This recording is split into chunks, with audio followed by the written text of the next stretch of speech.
person is the weakest link in the whole cybersecurity system, unfortunately. So that brings us to that we need to educate people more and more and like often. But from the technical perspective, the weakest link can be, not following rules and procedures. So if there is like a strict procedure to often change your password, to have a strict password policy and follow it, and if people follow that kind of policy, so there will be no problems in the whole organization with passwords.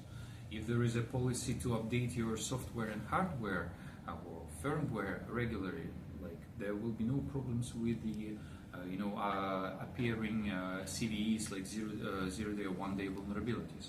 So usually there are people and procedures that should be taken care of.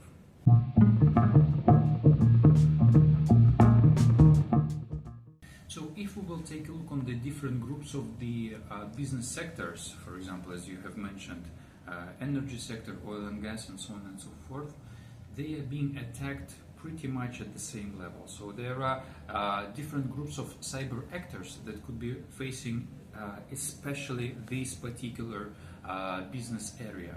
So there are, for example, cyber actors challenging and attacking energy sector, the other bad people attacking only global logistics channel, and so on and so forth.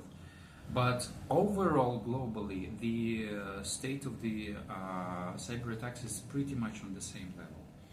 But if we are talking about the cybersecurity solutions in general, you always need to adjust your cybersecurity solution against this particular business sector. So if we're talking about the energy sector or networks, OT networks in energy sector, you need to monitor the abnormal activities in industrial networks operating on the specific protocols, like energy related protocols.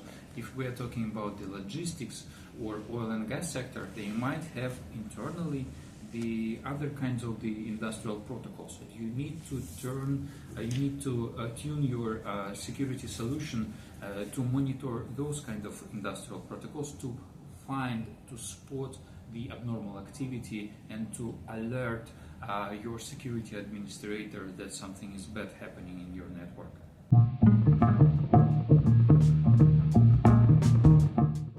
Well, frankly speaking, we started using the artificial intelligence and machine learning years ago. I think almost 10 years ago. We maybe more. Oh yeah, more than 10 years ago. We started implementing partly artificial intelligence to detect new threats and new malware samples. There are some internal systems for auto detection, but we always need a human to verify if there is no false positives, right? So we are embedding and using artificial intelligence and machine learning a lot in our technologies, and most of them, because right now you cannot have like an army of people to detect new threats and new vulnerabilities and new attack vectors. You always need to rely more and more on the machines, on computers, on the artificial intelligence. And in some very sophisticated technological products, of course, we do have partly implemented artificial intelligence, to have a decision-making process, decision-making solution to identify, let's say, unique correlations. If there are strange attack patterns, so they can be analyzed by artificial intelligence, and you can, extract the information about upcoming threats on the very early stages. We have a special dedicated product. It's called VLAD, Machine Learning Anomaly Detection. This is, I would say, technological state of art that is used to detect abnormal activities in industrial networks. And it can detect, that something is going on or something wrong is happening on the very, very, very early stages of the attacks, or when the technological process is about to be damaged.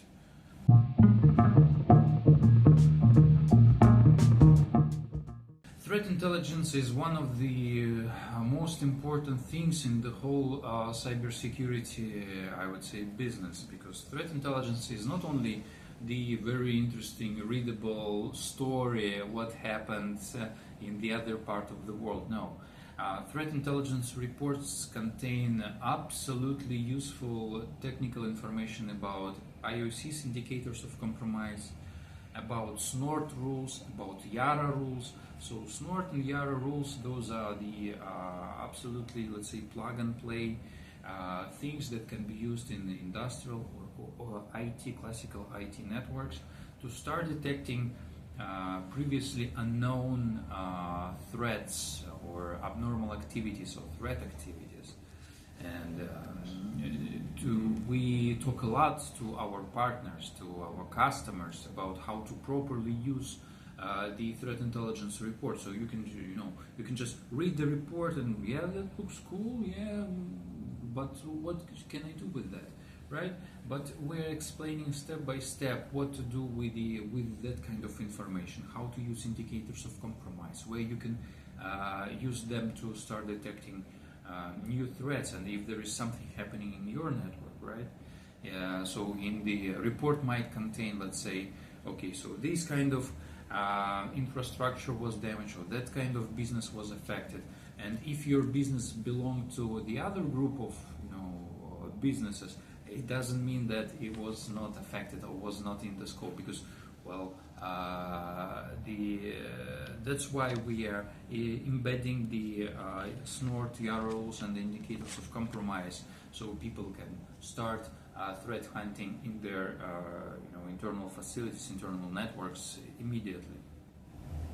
And yeah, answering your question about the Indian partners and facilities, we work a lot with our partner network to better explain the capabilities and how useful the threat intelligence reports are.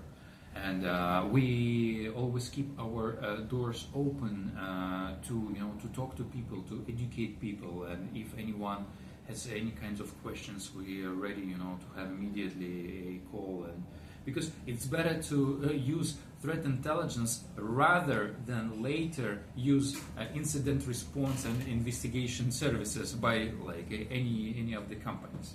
When something already happened in your network, that means, okay, you were compromised. Your facility was compromised. That's it, game over. So your data might be stolen, your data might be encrypted, your technological network might be damaged. So it happens. It happens all over the world.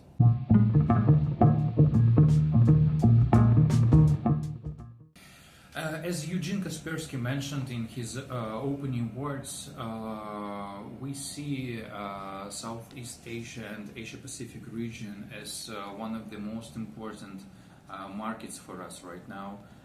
We are strongly developing our partners network here in the region and in India precisely, because we believe that a lot of important industrial facilities are located here, not only energy sector but also big, gigantic logistics, oil and gas refinery stations and factories and so on and so forth.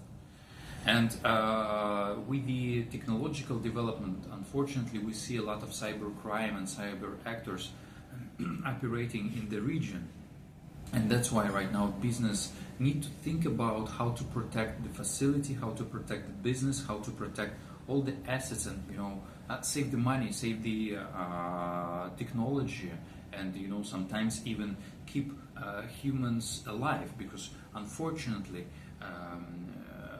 the cyber attack on the industrial facility can cause the cyber physical damage, the explosion, for example, and people can die, unfortunately. As you have mentioned, India, we expect to have a strong partners network in India, again to better explain companies and businesses what kinds of technologies, breakthrough and absolutely unique technologies we have in our products, what kinds of services, threat intelligence services we have and offering for globally for the market, for the ICS and OT community. What kinds of knowledge sharing programs we have? Like, for example, me myself, I teach at the university, and a lot of my colleagues, they're teaching in the university. So we do have a program when we come to the university and educate people about the basics of industrial cybersecurity and some more advanced things, technical things about industrial cybersecurity.